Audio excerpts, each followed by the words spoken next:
the demon is commanded to give a sign of its presence and its departure. And that's where its name is requested, because if one knows the demons have some control over it.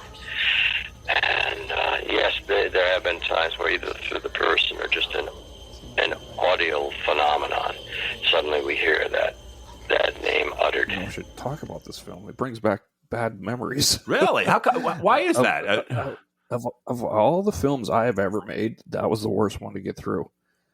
Back 6 years ago, 7, I was always fascinated by this exorcisms and the exorcism movies, and that this is a real thing, and priests do this, and I'm like, there has to be more to it. Like, why does that prayer in particular such a powerful force? And it was just something I was throwing around, and if I was going to do any interviews, it'd be with priests, because most likely they have the best stories, and B, they're not going to lie to me as much as someone else. But as we were filming this, the one priest said to me, he's like, be very careful what you're doing. I said, why is that? He's like, they don't like you talking about this. And, you don't want to scare yourself. It's just like, whatever. Okay, great. But little by little, things started happening. We were filming with a priest in a church, and the batteries on the camera kept dying very quickly while he was telling this one story. And we got down to the last battery, and he finished the story, and then everything was fine. And I said, it's weird. I just went through 5 batteries with you telling me this story. And he said, they don't care. They'll come into the church. They don't want you talking about them. Yeah. And that was like the first thing that happened. And then I had stuff in my house happening, health issues with my crew that was helping me. I got life flighted. What happened? Did you faint, or did you get ill, or what happened that you had to be life flighted? In a world where nothing is known, nothing is certain, reality is not real. Wake up! Be afraid of nothing. I'm Bob Heskey. Robert. The host with the ghost. This is my podcast, based on my paranormal documentary, Afraid of Nothing. Each episode, we talk to people who see life and the afterlife through a different lens. Join me. Who is this large man? And what's he doing in our bedroom? As we lift the veil and open our minds to see beyond our eyes lie. This is Afraid of Nothing.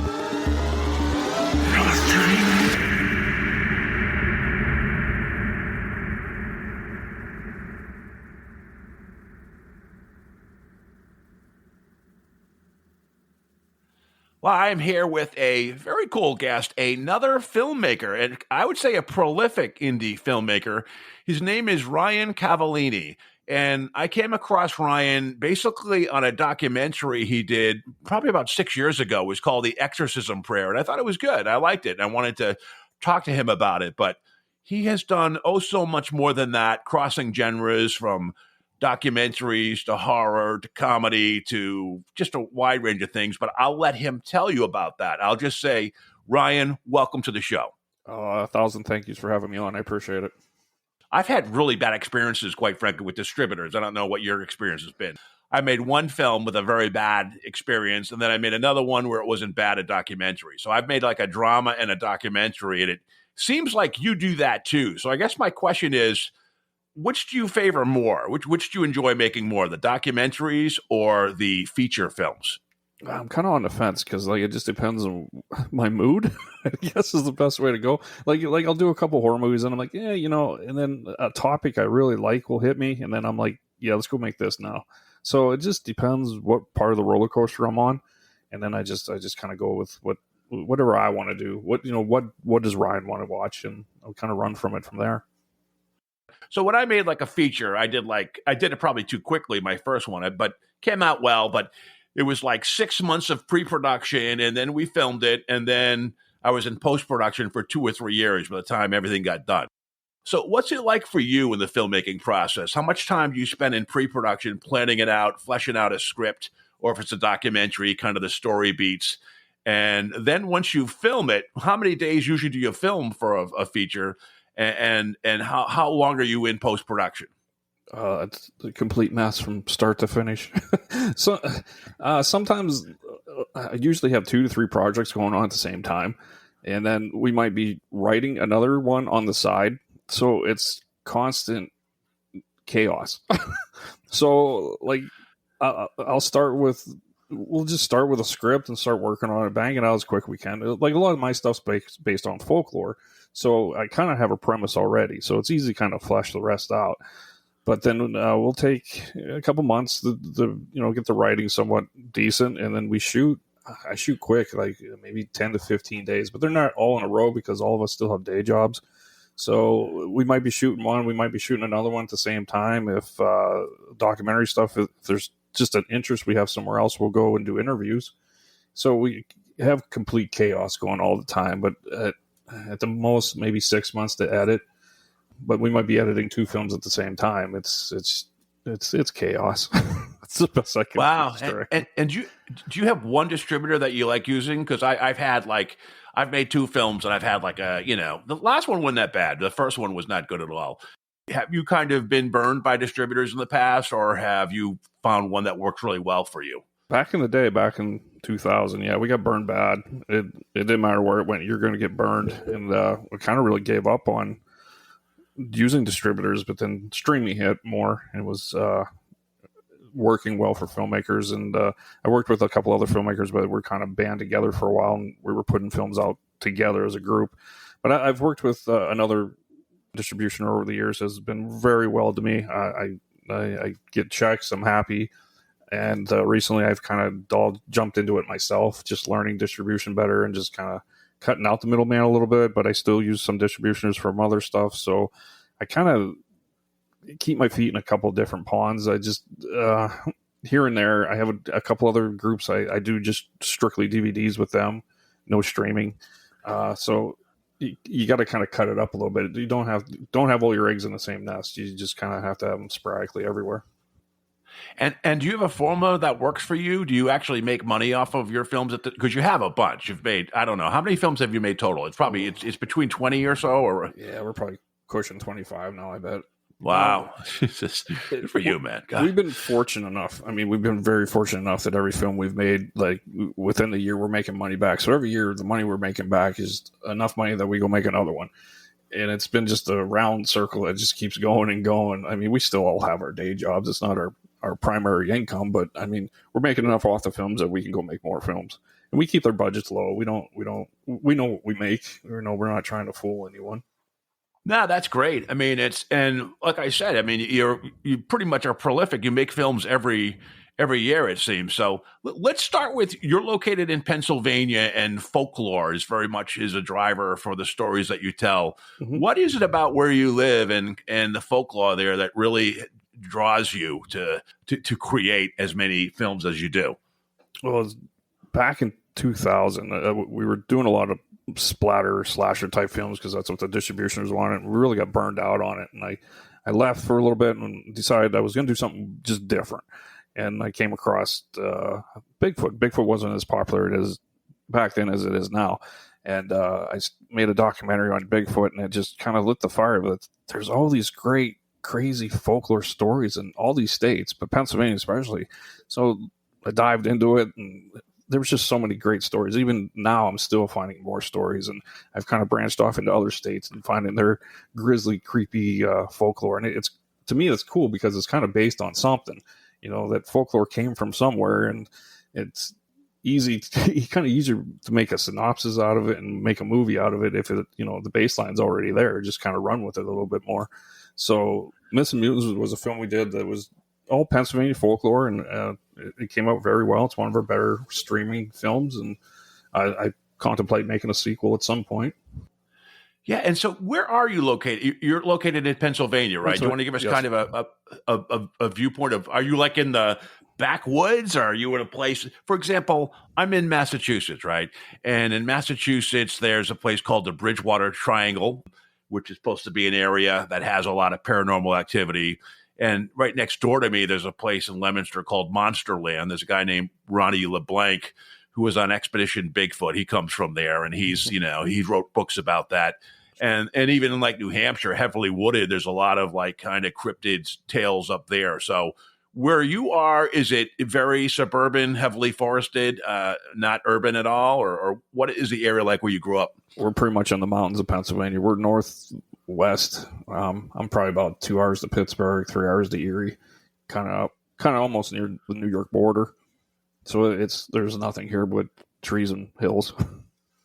Wow. And, one of my favorite shows on like, I don't know why they call it the Travel Channel, but it's like on the Travel Channel out here, that it's all the horror stuff is, right? Or all the paranormal stuff.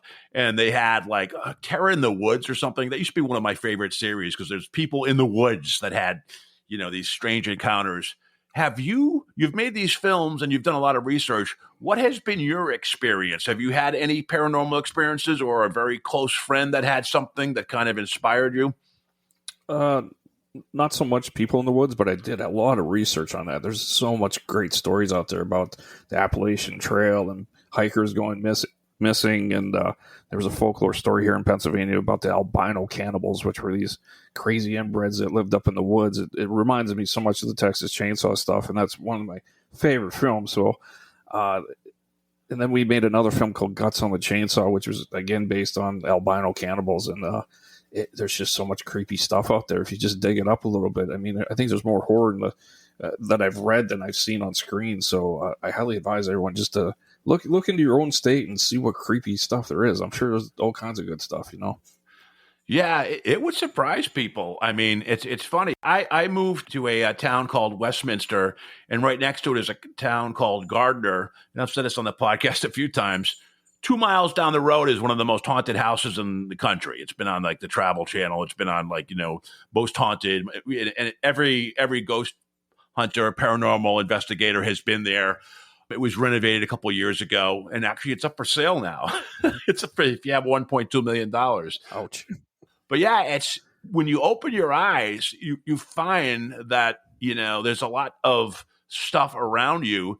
And not only that, I don't know if you find this, but whenever I talk to people, almost everyone has a ghost story or some type of experience that they're not quite sure about, but they think they experienced something paranormal. Oh, absolutely. Yeah, everyone's got a story, especially if you go to any conference or expo for film or a Bigfoot. Everyone has a story. Everybody. Let's talk about the story of the Exorcism Prayer. I think of all the horror movies I watch, for some reason, I like the possession ones the best. I don't really like the zombies, and I like Bigfoot probably second, in the ghost stories. I don't really go for much of the other ones, but sure. What drew you to make that documentary 6 years ago, and how did you go about reaching out to people and finding people that could give you their perspective? I mean, real life priests of how they did exorcisms, and how did you find them? How did you reach out and find them and get them in your film? I don't even know if I should talk about this film. It brings back bad memories. Really? Why is that? Of all the films I have ever made, that was the worst one to get through.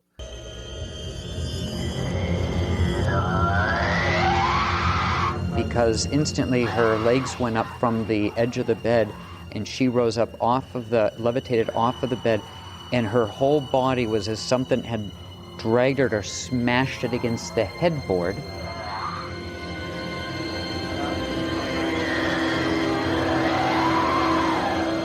She was experiencing demonic oppression and like it was trying to take possession of her. Stay with us. We'll be right back. This is an Afraid of Nothing paranormal podcast alert. $10 merch. $10 merch. That's right, podcast fans. If you go to our website, afraidofnothingpodcast.com, and click on the store tab, you too can find now $10 merch on the website. So not only can you get the great stuff like the hoodies and the t-shirts and the blankets and the glasses, you can also get stickers and bumper stickers and, well, a whole lot more. You need to see it yourself. But just remember this. $10 merch is now available at the Afraid of Nothing podcast store. Check it out. And remember, never be afraid to look good.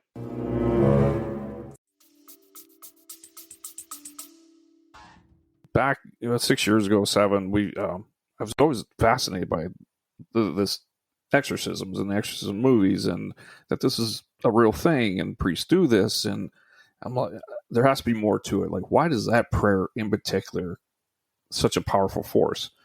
And it was just something I was throwing around, and if I was going to do any interviews, it'd be with priests, because most likely they have the best stories, and B, they're not going to lie to me as much as someone else. So it started off with one priest.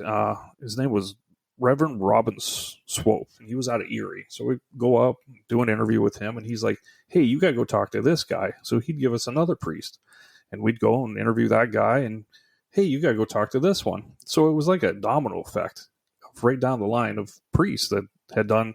No, most of these priests didn't do a lot of exorcisms, maybe 5 at the most, and their stories were great. They were just great, and that led me on to a couple of demonologists who were very helpful.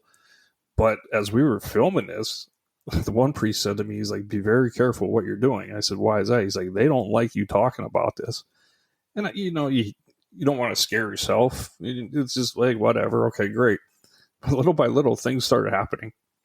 We were filming with a priest in a church, and the batteries on the camera kept dying very quickly while he was telling this one story. And we got down to the last battery, and he finished the story, and then everything was fine. And I said, it's weird. I just went through 5 batteries with you telling me this story. And he said, they don't care. They'll come into the church. They don't want you talking about them. And that was like the first thing that happened. And then I had stuff in my house happening, health issues with my crew that was helping me. I got life flighted. Oh yeah, that's actually something I remember that it's in the document. What happened to you? What happened? Did you faint, or did you get ill, or what happened that you had to be life flighted? We were filming. It was a weekend off. I got bit by a tick. Felt fine. Next thing you know, I couldn't even walk, and went to the emergency room. They life flighted me to Erie, to a hospital up there for their disease control. I was up there for a few days, and then it took months to get it kicked out of me. Now, one of my crew members, he lost a finger during this at work. One of the machines fell on his fingers, lost a finger. His wife got diagnosed with cancer. Oh, God. She had to go through therapy. So even though it's just weird that we were filming this during that time and these things were happening. Now, even editing the movie, complete nightmare. Had problems right and left. Our work would come in all messed up and not right. And I'd go back to the artist and be like, hey, this isn't coming out right. He's like, well, it's fine on my end. What's your problem? And it was just little things at my house. There was knocking on my wall. My cat was going nuts over things outside that I didn't see anything. It got to the point where the one demonologist we were working with, Farrah Rose, God bless her, she's passed on. I had a long conversation. She sent me a bunch of blessed medals. She said, put them up above your windows and your doors. They want in. They don't like what you're doing. And it took a lot of time to get the film done. And once I had it locked, and even rendering the movie out, you know how you got to do all that. Yeah. It wouldn't render. And finally, I got one good render out, and I sat here and I said, I'm done. We are over. This is done. We are done. And after that, everything stopped. Oh. Yeah, when you were editing it, the audio, did you come up with any EVPs or anything any weird sound? Because I've had that on podcasts. I'll interview people, and maybe 1 out of 10 or 1 out of 8, there'll be an EVP that bleeds through on their side, and I've had some creepy ones too. Did you find that at all when you were editing the film? I actually found more after I was done. Oh, interesting. After the film was done. Yeah. And there were a lot of things saying, get out, I'll kill you. Wow, yeah. Yeah, and it was too late. The film was done, but I still kept the audios. But yeah, that was the worst film I've ever gone through. Like, I've never had that much problems with a film. Yeah. Camera problems, battery. It was ongoing. It's amazing. Yeah. Did you cleanse yourself afterwards, or you just made that declaration, I'm done, go away, don't bother me? And then did you think maybe they were happy at that point that you weren't doing anything else beyond that? You weren't going to pursue this, and that's why it stopped? Pretty much, I think that it was an agreement between me and them that I'm done. I will not mess with this anymore. We're good. No. And that was over. Like, the knocking in the wall stopped. The cat calmed down. Just like that heavy sense that was always there was gone. Huh. And it's funny. I always thought this, that topic was very interesting, and I thought, people might be interested in this as a film. That's the one film most people will not. They stay away from for some reason. Like if we're in an expo or something, Yeah. DVDs do not sell well. Streaming we do okay with it online, Wow. but it's just a lot of people are like, no, I don't want to mess with that. Yeah. Wow. It's weird. I interviewed a guy named Dr. Richard Gallagher. Have you heard of him?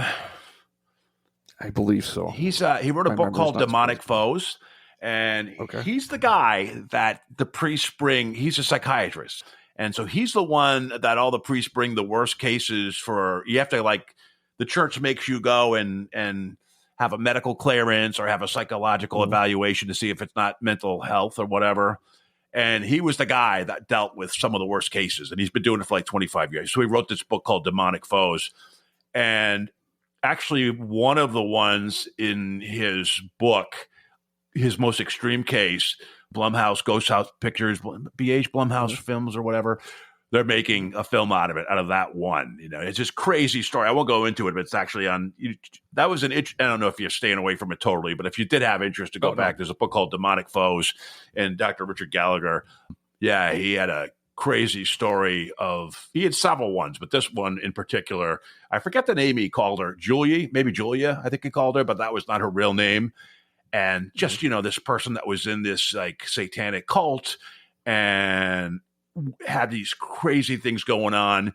She went to him to try to get rid of it, but then she didn't want to get rid of, get rid of all the stuff that she liked, being involved in the cult. And it was just, she had incredible powers, that she knew things that she shouldn't know. She could affect things in his house with cats, by the way. He mentioned the day before he met her, he's in bed with his wife, and he had two cats, and they're fighting like crazy. They're tearing each other apart. They never did. And the next day when he met her, she's like, how was that with your cats last night? And it's just that's creepy. Yeah. That is creepy. Yeah. So it's I hope Hollywood doesn't screw up the story though. Yeah, but so it's interesting. There's an angle for you right there, like a psychiatrist that he has to interview a person and has to deal with that kind of. But a very smart guy. I think he went to Harvard or whatever, and he's just super kind of, he's not like this crazy all in believer. But talking to him, I mean, he just experienced stuff. He's like, you know what? There's this rational side of me that says there's no explanation but this. And he was very Catholic too, very religious. So I could totally get that people are cautious, like Ouija boards and demonic depossession. But I've always found those the more fascinating type of films. Oh, absolutely. I still like that stuff, but I don't know if I would dive into it that way again. Yeah. Well, I'll tell you, I made a documentary, Afraid of Nothing, kind of based on this podcast came out of it. And I got to the point, Ryan, where I started it because I had tunnel vision and I never picked up stuff. So I started talking to people who saw things or felt things that I didn't, and the impetus for that was when my mom died. It was kind of left me cold. I'm like, I got to find out if there is something, and I got to talk to people. Yeah, I started very easily. Once you open the door, I started getting EVPs and all this stuff. And I just said, you know what? I'll just stop. I did a cold turkey and stop because once you do it, sometimes it gets too easy, to have this stuff happen. So I stopped doing it. So, well, we've even past 10 years have been working on a documentary on haunted locations called Haunted America. And I'm finally finishing it this year, and it should be out this fall. But I know even locations we've gone to, I brought things home, and you just have to cleanse and tell them to get out, and that's that. I think now I'm a little bit wiser, and a little bit not such a scaredy cat. I have no problem telling them something to get out, Yeah. It's weird. It's like things like Bigfoot. You kind of go searching for it. Maybe if you're lucky, you have a rock thrown at you, but you don't have something follow you home, and you get that with these kind of the demon stuff and the ghost. So, So what did you do after the Exorcism Prayer when you're like, okay, I got to get away from this. I got to do something else. Did you do something horror, or did you go to another genre after that for a little bit? I think I did Mountain Devil 2, which was another Bigfoot film. So we were still in that crypto type world. I had another story about Bigfoot I thought had to be done. So the haunted documentary that's going to come out this year, it's probably the first thing I've done since the Exorcism Prayer on that level. But haunted places are a little bit lighter stepping, I guess, than going straight for the demons. Well, are there dark entities at some of these places, or are they just like haunted? Yeah, there were some nasty little things that were at some of these locations, but doing haunted investigations, a lot of times you go there, you get nothing. You got to go back again. Maybe you got something, but it just depends on the night, Yeah, it's such a crapshoot. I mean, when I did the documentary, it's like you go to place. I went to the Lizzie Borden house. I went to S.K. Pearce house, Victoria Mansion. I went to a couple other places, and you can get some stuff, but you really have to. I mean, I was going during the day. I wasn't like sleep, overnight doing stuff. Right. I had a job and I had and all that stuff. But it is really, you could go one time, nothing happens, and you go another time, and stuff goes batshit crazy. So it's exactly. How did you identify what places you were going to have in your documentary that's coming up? I just did a whole big Google search in Pennsylvania, New York, what's the most haunted locations, and we start calling them like, okay, we're making this documentary. Do you mind if we rent the place for the weekend? We'll come up and do an investigation. We'll just let the world know what we found. And most of the places were cool about it. They didn't. It's free publicity, so most of them were on board about it. Yeah. But yeah, just do a Google search and go have a good time.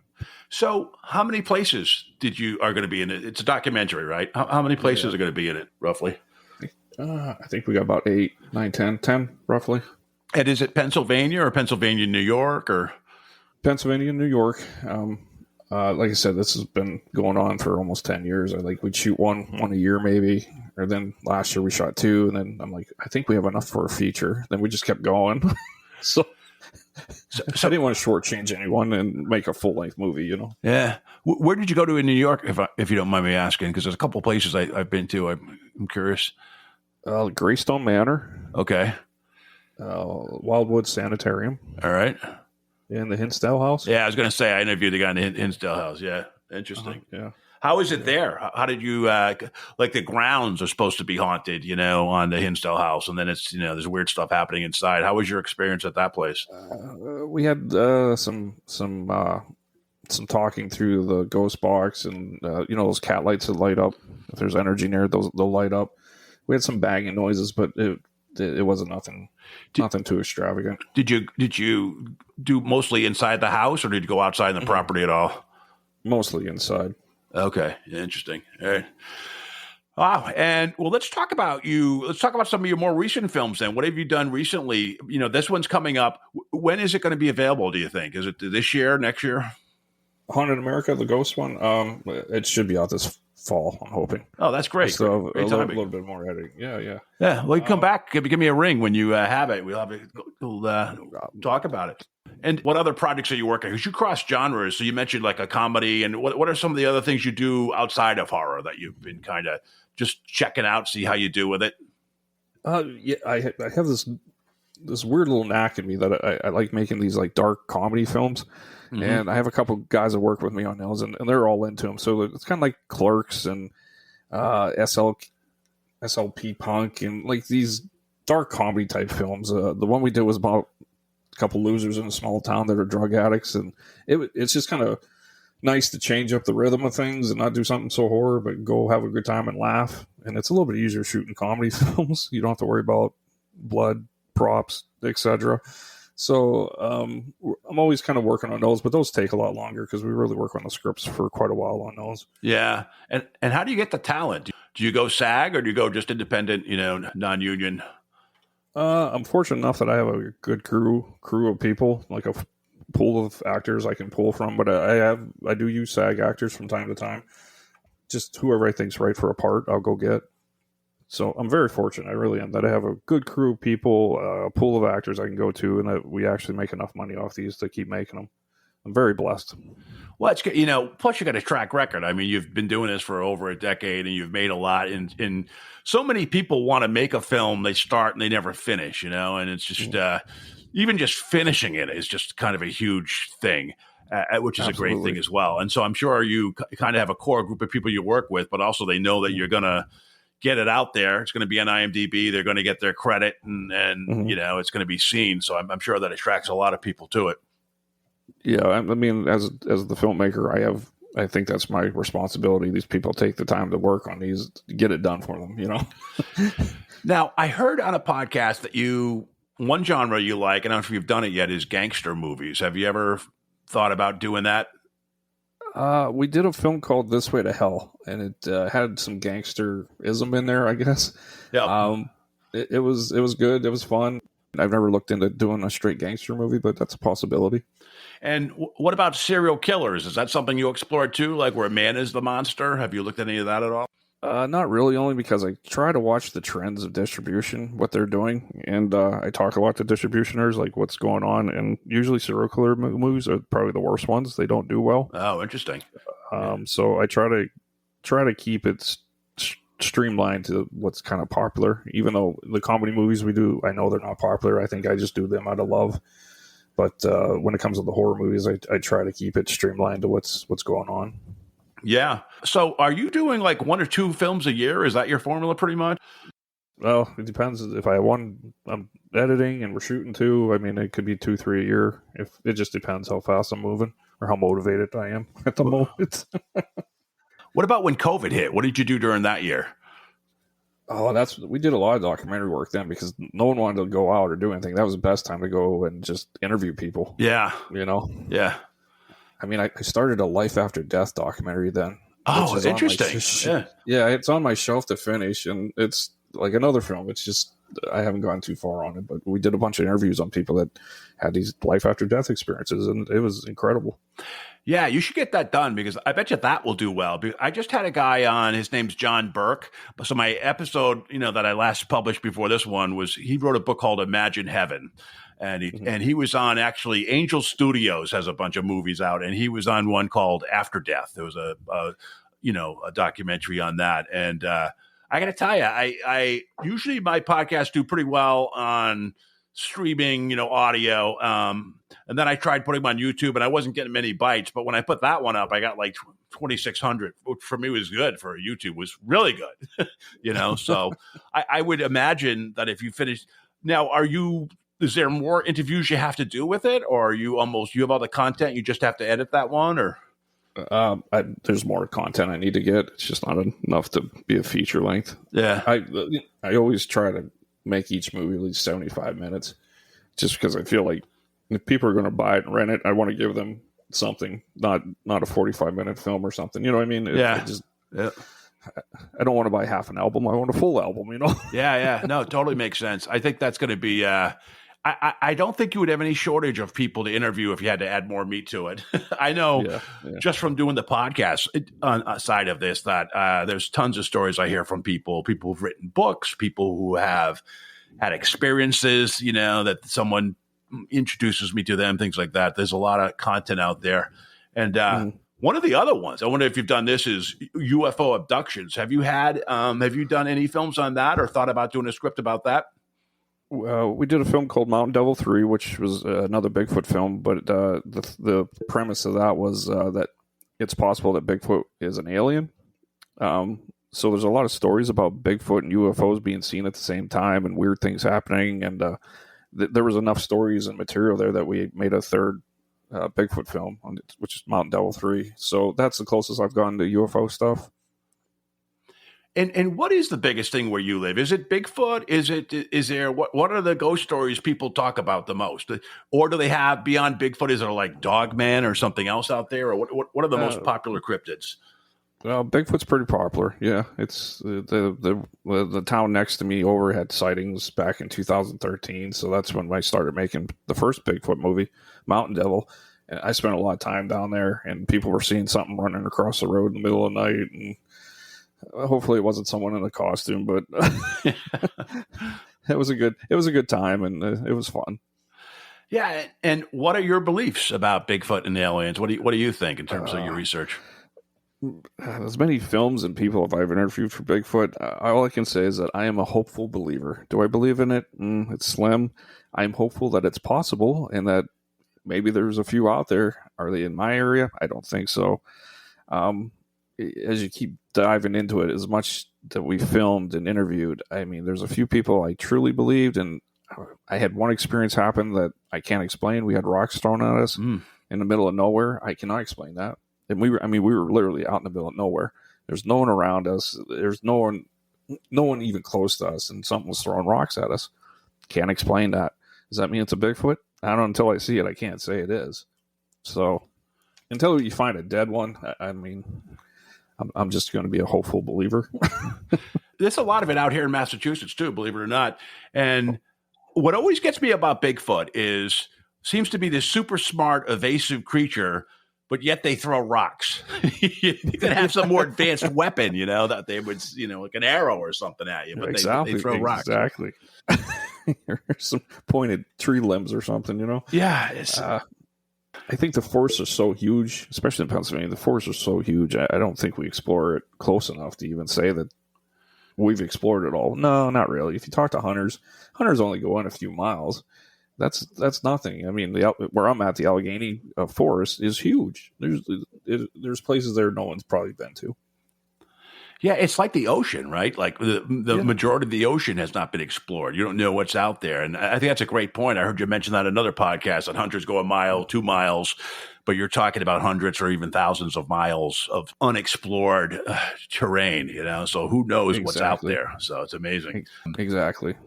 Beyond the exorcism, the demonic thing, because I know that was kind of freaky and you had experience with it, but is there anything that scares you the most?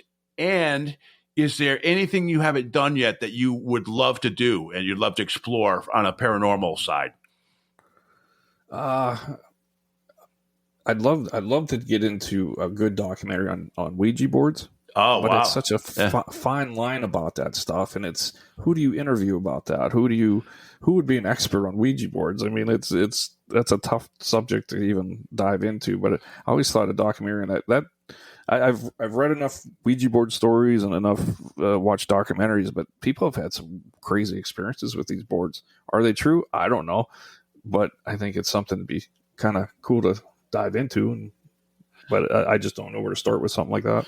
Well, I tell you, there's a museum in Salem called the Talking Board Historical Society, and I think they opened one up in Baltimore, Maryland, where the largest collectors of Ouija boards. And it's funny because I had that guy in my film, my documentary, and they're almost like, it doesn't really affect us. They just like them, Yeah. But then when I went to Lizzie Borden, they had a Ouija board, and there was a story where someone stole it, and then they brought it back and just said, because they had all this bad stuff happening to them when they took it from the house. Yeah.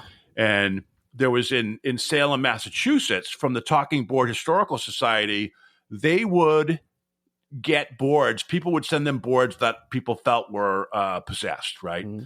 And then they don't do it anymore, but they used to bring it down to a guy I knew had a curiosity shop called the Magic Parlor in Salem. And they would bring the Ouija boards to him and he would sell them. And when I was making the documentary, he called me and he said, there's this Ouija board I have in my display case. A psychic came in, it's Salem. People are kind of crazy, but he said there's 7 demons in that board, So I bought it. I bought it and I filmed it, I had a shaman come in and like depossess it.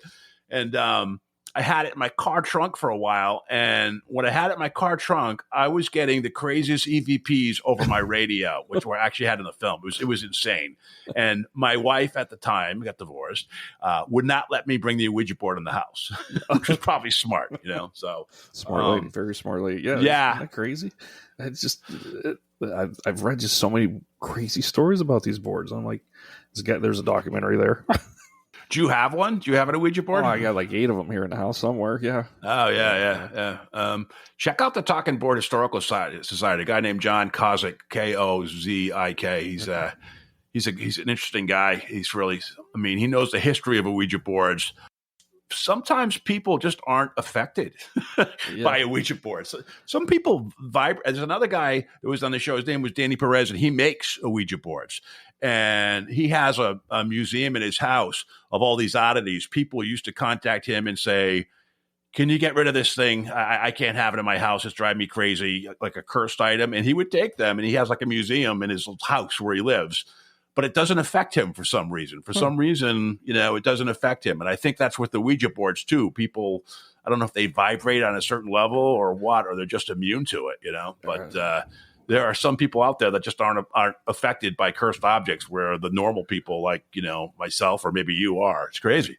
I always thought maybe there's good boards and bad boards. It just depends which one you get, Yeah.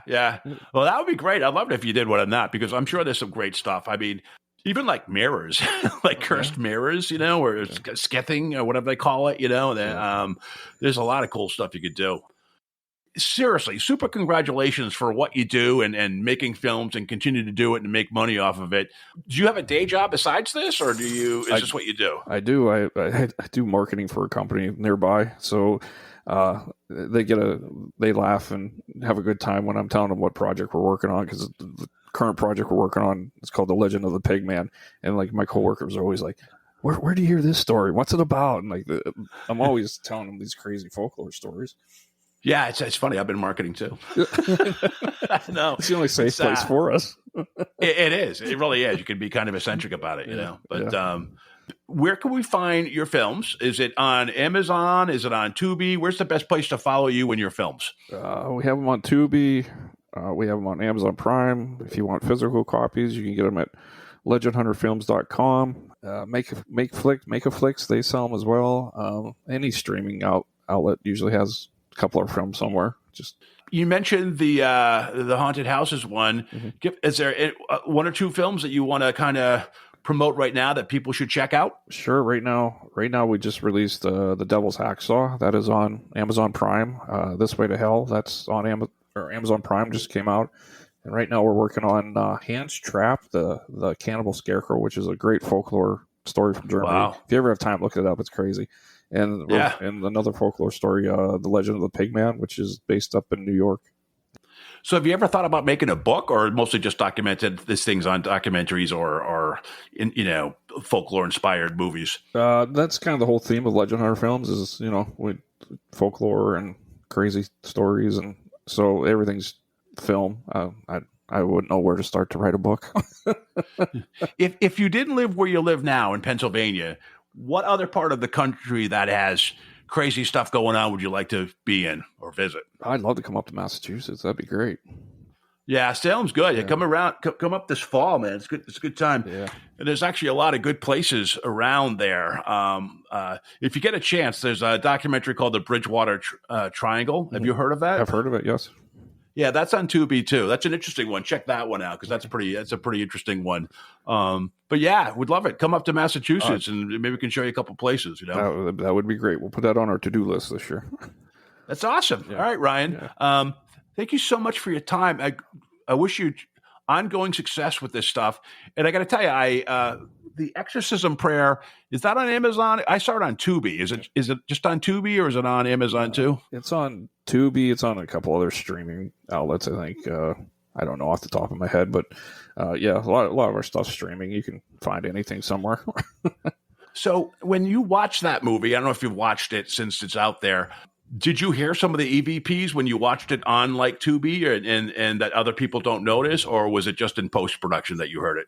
It was after I was done. I was going through some stuff that I missed, and I was just listening to it, and then I heard a lot of it, and I recorded it on my phone to let the other people that worked on it listen to it, and they're like, "How'd you miss this stuff?" I'm like, "I don't know."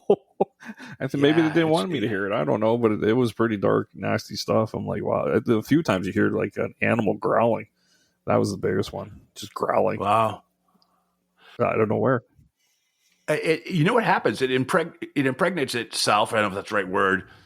After you record it and you hear it, and you hear it in post production. Like I said, when I'm on, who knows? Maybe I'll hear it on this on your side or whatever. I'll let you know if I do. But yeah, it's kind of, you hear it. A lot of times it almost sounds like it's someone through the wall in another room. It's kind of subtle, kind of faint. Yeah. And a lot of times I have a hard time figuring out what they're saying, but sometimes it's pretty clear and it can be pretty spooky. So yeah, kudos for you. I'm glad you've kind of shaken off the cobwebs from the Exorcism Prayer, but I thought that was a well done film. Look forward to seeing some of your other works. Keep me in the loop, man. When your next documentary comes out, would love to have you back on and talk about it. Absolutely. 1,000 thank yous for having me on, and thank you for watching it, and thank you for everything today. I totally appreciate it. I truly do. Oh, cool. I had a great time talking to you. Thank you so much.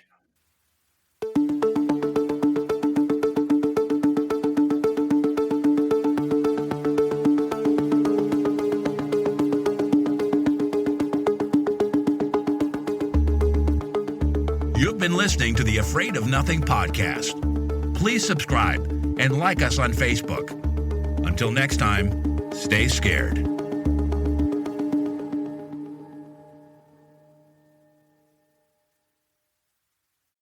Hey, you're still here?